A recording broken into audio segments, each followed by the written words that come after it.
Tudor বংশের শেষ সম্রাজ্ঞী রানী এলিজাবেথের রাজত্বের সময় 1588 খ্রিস্টাব্দে ইংরেজ নৌবাহিনী স্পেনিশ আর্মারা ধ্বংস করে দেয়। এই স্পেনিশ আর্মারা ছিল স্পেনের অজেয় নৌবহর। এরপর থেকে ইংল্যান্ড বিদেশি আক্রমণের থেকে ভয়মুক্ত হল। আর রানী এই সময় দেশের আইনসভার দু একটি দাবিও মেনে নিলেন। রানীর মৃত্যুর পর কিন্তু পরবর্তী রাজা হলেন প্রথম জেমস ও তারপর প্রথম চার্লস। তারা নিজেদের জনগণের কাছে রানীর দায়বদ্ধতার কথা পুরোপুরি অস্বীকার করলেন। প্রথম জেমস মনে করতেন তিনি ঈশ্বরের প্রতিনিধি, তার সকল কাজের জন্য ঈশ্বর ছাড়া আর কারো কাছে তিনি জবাবদিহি করবেন না। কি হলো? রানী মৃত্যুর পর রাজা হলেন প্রথম জেমস, তারপর প্রথম চার্লস। তার নিজেদের জনগণের কাছে রানীর দায়বদ্ধতা পুরোপুরি অস্বীকার করলেন। প্রথম জেমস মনে করতেন কি তিনি রাজা, তিনি ঈশ্বরের একজন প্রতিনিধি।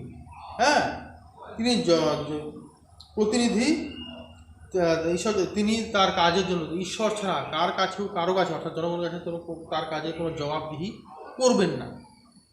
তার এই সিদ্ধান্ত ইংল্যান্ডের আইনসভা পার্লামেন্ট মানতে পারেননি। ফলে আইনসভার সঙ্গে রাজা প্রথম জেমসের বিরোধ শুরু হয়ে যায়।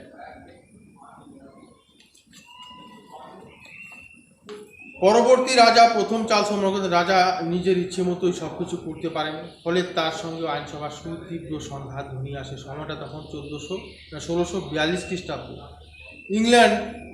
ইংল্যান্ডে গৃহযুদ্ধ শুরু হয়ে যায়। চার্লস আইনসভা ভেঙে দিয়েছেন। এবার জনগণের প্রতিনিধি হিসেবে আইনসভার পক্ষে নেতৃত্ব দিতে লাগলেন সেনাপতি অলিভার ক্রমওয়েল। তার তৈরি সুশিক্ষিত বাহিনীর কাছে যুদ্ধে পরাজিত হন রাজা প্রথম চার্লস। রাজা আত্মসমর্পণ করলে বিচারের পর 30 জানুয়ারি 1619 খ্রিস্টাব্দে রাজা প্রথম চার্লসের ফাঁসি হয়ে যায়। রাজতন্ত্রের সাময়িক অবসান ঘটায় এবার ইংল্যান্ডে কমনওয়েলথ নামে প্রজাতন্ত্র প্রতিষ্ঠা করেন অলিভার ক্রমওয়েল। তিনি লর্ড প্রোটেক্টর উপাধি নিয়ে দেশ শাসন করতে থাকেন।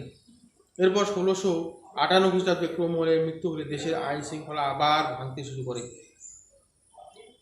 তখন প্রথম চার্লসের পুত্র দ্বিতীয় চার্লস সিংহাসনে বসেন। এর আগে অলিভার ক্রমওয়েলের পুত্র রিচার্ড ক্রমওয়েল লর্ড প্রোটেক্টর হয়েছিলেন, একটা উপাধি। হ্যাঁ, তিনি ছিলেন অযোগ্য, ঠিক মতো কাজ করতে না পারে তাকে পদত্যাগ করতে হয়। তিনি ওই পদটার অযোগ্য ছিলেন, তাই ঠিক কাজ করতে পারছিলেন না, তাকে পদত্যাগ করতে হয়। সেই সুযোগে প্রথম চার্লসের পুত্র দ্বিতীয় চার্লস সিংহাসনে বসেন। প্রথম চার্লসের পুত্র দ্বিতীয় সেই সুযোগে যেহেতু তিনি পদত্যাগ করেছেন, দ্বিতীয় চার্লস সিংহাসনে বসেন। তিনি বুদ্ধি ও কৌশলে রাজতন্ত্র কায়েম রাখেন। তার মৃত্যুর পর তার ভাই দ্বিতীয় জেমস রাজা হন। তিনি তার পূর্বসূরীদের মতোই আইনসভার সঙ্গে সংঘর্ষে জড়িয়ে পড়েন।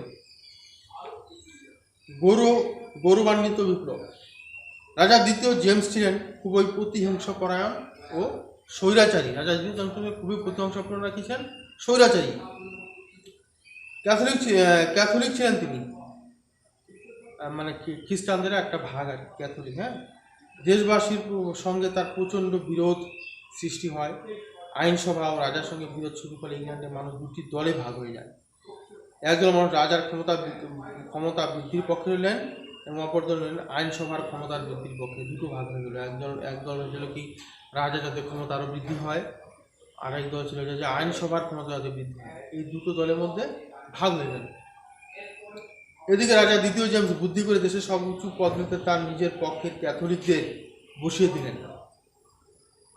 দ্বিতীয় জেমসের বৃদ্ধ বয়সে এক পুত্র সন্তান হয়। ফলে রাজক্ষমতা বৃদ্ধির আশঙ্কায় দেশের মানুষ আইনসভার মাধ্যমে জেমসের মেয়ে মেরি ও জামাই উইলিয়ামকে ইংল্যান্ডের সিংহাসনে বসান। উইলিয়াম ছিলেন হল্যান্ডের অরেঞ্জ বংশীয় রাজা। 1688 খ্রিস্টাব্দে ম্যারি ও উইলিয়াম ইংল্যান্ডে আসতেই জেমস দেশ ছেড়ে পালিয়ে যান। 1688 খ্রিস্টাব্দে ম্যারি উইলিয়াম ইংল্যান্ডে আসতেই কী করেন? জেমস দেশ ছেড়ে পালিয়ে চলে গেলেন। এই ঘটনা অবাক হয়ে সবাই দেখল যে বিনা যুদ্ধে এক ফোঁটাও রক্তপাত না ঘটে ইংল্যান্ডে এক বিরাট পরিবর্তন শুরু হলো। কী হয়? যে ঘটনাটা পরিবর্তন হলে কী হয়? আগেকার দিনে কিন্তু যুদ্ধ হতো, রক্তপাত হতো, প্রাণহানি হতো, কিন্তু এক্ষেত্রে কিছু হয়নি। তাতে ইংল্যান্ডের মানুষ হতবাক হয়ে গেলেন, অবাক হয়ে গেলেন। এই কারণে ইতিহাসে এই ঘটনা গৌরবময় বিপ্লব নামে সুপরিচিত হয়েছে। এবার ইংল্যান্ডের রাজা ও রানী হলেন উইলিয়াম ও ম্যারি। উইলিয়াম সিংহাসনে বসেই জনস্বাধীন অধিকার সম্পর্কে একটি বিলে সই করলে ইংল্যান্ডের পার্লামেন্টের ক্ষমতা বলবৎ হয়। এই বিল ইতিহাসে বিল অফ রাইটস নামে পরিচিত হয়েছে। এরপর থেকে রাজার ক্ষমতা সংকুচিত ও সীমাবদ্ধ হয়ে যায়। এরপর এই বিল কিছু এই বিল ইতিহাসে বিল অফ রাইটস যখন থেকে এই বিলটা তোমার বলবৎ হয়েছে তখন কি রাজার ক্ষমতা একটু কমে গেল, আর তার মানে পরিধিটাও তার একটা সীমাবদ্ধ হয়ে যায়। ফরাসি বিপ্লব সম্পর্কে জানবো আমরা। অষ্টাদশ শতাব্দীর শেষ ভাগে ফরাসি সম্রাট বুর্ববংশীয় ষোড়শ লুইয়ের রাজত্বকালে ফরাসি বিপ্লব সংঘটিত হয়েছিল। ফরাসি বিপ্লব কার আমলে সংঘটিত হয়েছিল? ফরাসি সম্রাট বুর্ববংশীয় ষোড়শ লুইয়ের রাজত্বকালে ফরাসি বিপ্লব সংঘটিত হয়েছিল। বুর্ব বংশের রাজারা ছিলেন স্বেচ্ছাচারী ও নির্মম অত্যাচারী। তারা ছিলেন দেশ পরিচালনার পক্ষে খুবই অযোগ্য। মনে করো আমাদের দেশের যে প্রধানমন্ত্রী কিংবা রাজ্যের যিনি প্রধান মুখ্যমন্ত্রী, এরা যদি অযোগ্য হয় তাহলে কি হবে? আমাদের দেশেরও ভালো হবে না, রাজ্যেরও ভালো হবে না, তাই তো? যদি এরা যোগ্য হয় দেশের ভালো হবে, রাজ্যেরও ভালো হবে, তাই তো? তাহলে কি হবে? জনসাধারণের কল্যাণকর কাজ করবে, বুঝতে পারলে তো? ষোড়শ লুইয়ের রাজত্বকালে দেশের যে কোনো মানুষকে যখন তখন গ্রেপ্তার করা হতো, বিনা বিচারে আটকে রাখা হতো। ইচ্ছে করলে কি করতো? মানুষকে যখন তখন বিনা দোষে আটকে ফেলতো, অ্যারেস্ট করতো। যেমন পুলিশরা অ্যারেস্ট করে না, তাদেরও বাহিনী ছিল, অ্যারেস্ট করতো বিনা বিচারে, অ্যারেস্ট করতো, মানে কোনো কারণ ছাড়াই অ্যারেস্ট করতো, তারপরে নানা ধরনের শাস্তি দিত। যাজকরাও সমাজের অভিজাত শ্রেণীর মানুষরা সব রকম সুযোগ সুবিধা পেতেন। বাদ বাকি যাজক বলতে কি বোঝায় জানো? খ্রিস্টান ধর্মাবলম্বীদের আমাদের এরকম তোমার পুরোহিত থাকে না হিন্দুদের মধ্যে, ওদের মধ্যে সেরকম যাজক থাকে, ফাদার থাকে, বুঝতে পারলে তো? যাজকরাও সমাজের অভিজাত শ্রেণীর মানুষরা সব রকম সুযোগ সুবিধা পেতেন। বাদ বাকি আপামর জনগণ সব কিছু থেকে বঞ্চিত হয়ে শুধু দুর্ভোগই ভোগ করতেন। সামাজিক, অর্থনৈতিক, রাজনৈতিক অবক্ষয়ে অতিষ্ঠ ফরাসি দেশবাসী এই অত্যাচারী রাজবংশের উচ্ছেদ সাধনের জন্য বিপ্লব ঘোষণা করে দেন।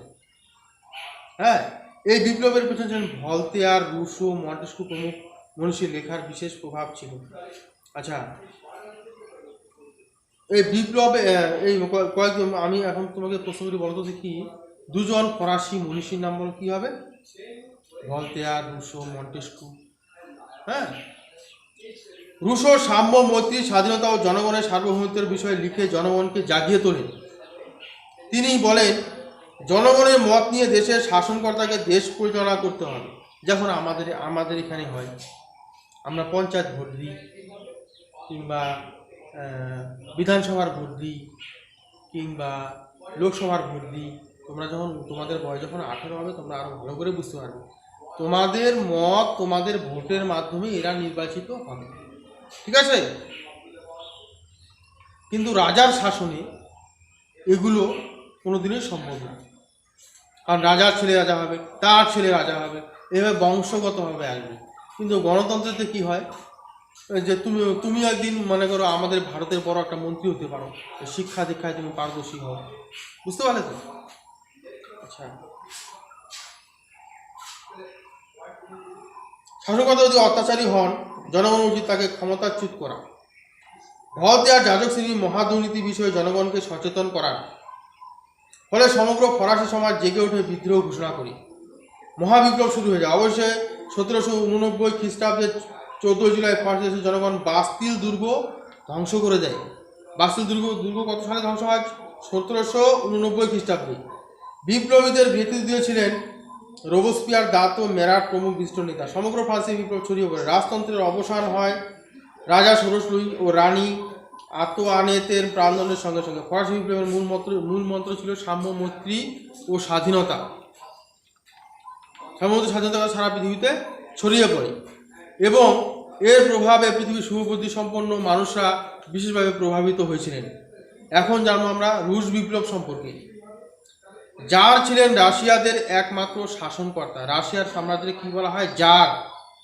জার মানে হচ্ছে সম্রাট। এই জারেরা বহুকাল থেকে দেশের মানুষের উপর অবর্ণনীয় অত্যাচার চালিয়ে আসছিল। রাশিয়ার চাষিদের উপরেও অকথ্য নির্যাতন চালানো হতো। রাশিয়ার বেশিরভাগ জমির মালিক ছিলেন জমিদার শ্রেণীর মানুষরা। জমিদার শ্রেণীর মানুষরা কি ছিল? বেশিরভাগ জমির মালিক।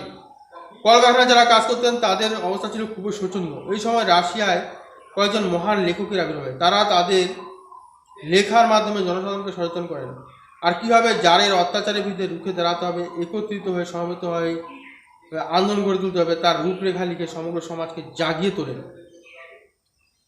টলস্টয়, গোর্কি, গোগোল, তুর্গেনিভ প্রভৃতি লেখক তাই পরোক্ষভাবে রুশ বিপ্লব ঘটাতে সাহায্য করেছিলেন। তার সেই সময় রাশিয়ার বলশভিক দলের পত্রিকা ইস্করা এক গুরুত্বপূর্ণ ভূমিকা পালন করেছিল। রাশিয়ার জার বা সম্রাটের অত্যাচার জর্জরিত মানুষের প্রতিনিধি দল লেনিন প্রতিনিধি মহান লেনিন 1917 খ্রিস্টাব্দের 7ই নভেম্বর জনগণকে সঙ্গে নিয়ে এক বিপ্লবের মাধ্যমে ক্ষমতা দখল করেন। লেনিনের প্রধান দুই সহযোগী ছিলেন স্টালিন ও ট্রটস্কি।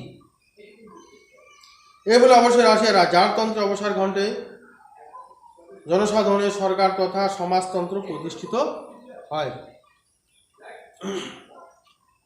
এখন জানবো আমরা চীন বিপ্লব সম্পর্কে। চীন, ভারতে যেমন ইংরেজরা বাণিজ্য করতে এসে লোভে পড়ে রাজদণ্ডে কৌশলে কেড়ে নিয়েছিল, ঠিক তেমনভাবে চীন দেশেও ইংরেজরা প্রভুত্ব কায়েম করে। এর আগে 19বিংশ শতাব্দীর মাঝামাঝি পর্যন্ত চীন দেশের সঙ্গে পাশের দেশগুলির কোনো সম্পর্ক বা যোগাযোগ ছিল না। ইংরেজরা নানাভাবে চীন দেশে ব্যবসা করতে যায় বিশেষ উদ্দেশ্য নিয়ে। তারা চীনে প্রচুর পরিমাণে আফিম আমদানি করে চীনাদের সর্বনাশা আফিমের নেশায় বুধ করে রেখে সব কিছু লুটে পুটে নিয়ে যেতে থাকে ইংল্যান্ডে। বুঝতে পারলে তো? এই সময় চীনে রাজত্ব করতেন মাঞ্চু বংশের রাজা। তারা ভোগবিলাসে ডুবে থাকতেই ভালোবাসতেন, প্রচণ্ড অত্যাচারীও ছিলেন তারা। ইংরেজদের সঙ্গে চীনের যুদ্ধ শুরু হয়েছিল আফিমের ব্যবসা বন্ধ করতে গিয়ে 1904 খ্রিস্টাব্দে। ইতিহাসে এই যুদ্ধ আফিমের যুদ্ধ রূপে চিহ্নিত হয়ে আছে। এই যুদ্ধে চীন পরাজিত হয়। চীনের জনগণ এই পরাজয়ের জন্য একমাত্র মাঞ্চু রাজাদেরই দায়ী করেন। চীনের মানুষ 1853 খ্রিস্টাব্দে দেশের রাজার বিরুদ্ধে যে বিদ্রোহ করেন তা ইতিহাসে তাইপিং বিদ্রোহ নামে চিহ্নিত হয়ে আছে। এরপর 1911 খ্রিস্টাব্দে ডাক্তার সান ইয়াসেনের নেতৃত্বে আরেকটি বিদ্রোহ চীনে সংগঠিত হয়েছিল। এতে মাঞ্চু রাজতন্ত্রের অবসান হয় এবং দেশে প্রজাতন্ত্র প্রতিষ্ঠিত হয়। তবে দ্বিতীয় বিশ্বযুদ্ধের সময় চীনের এক বিরাট অংশের উপর জাপানি আধিপত্য কায়েম হয়েছিল।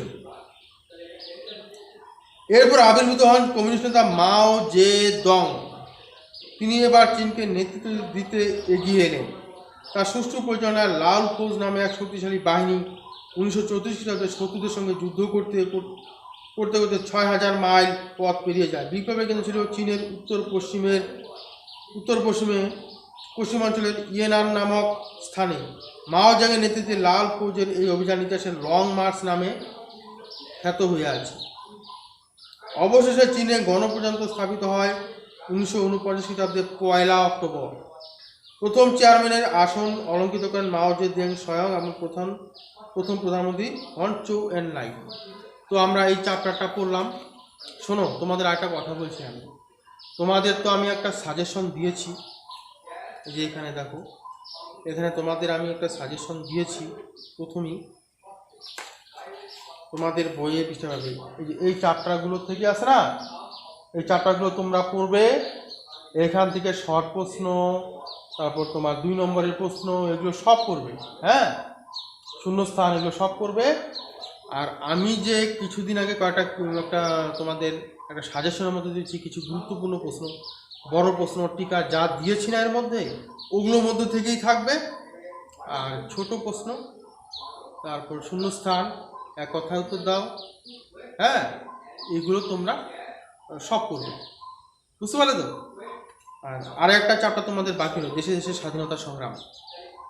এটা আমি একদিন তোমাদের ভয়েস রেকর্ডিং পাঠিয়ে দিব, তাহলে হয়ে যাবে। আমি তোমাদের কিন্তু বড় প্রশ্ন কোনগুলো শিখতে হবে, এগুলো আমি তোমাদের ইতিমধ্যেই দিয়ে দিয়েছি, তোমরা বাড়িতে পড়তে থাকো। ঠিক আছে? তো আজ এখানেই শেষ করছি।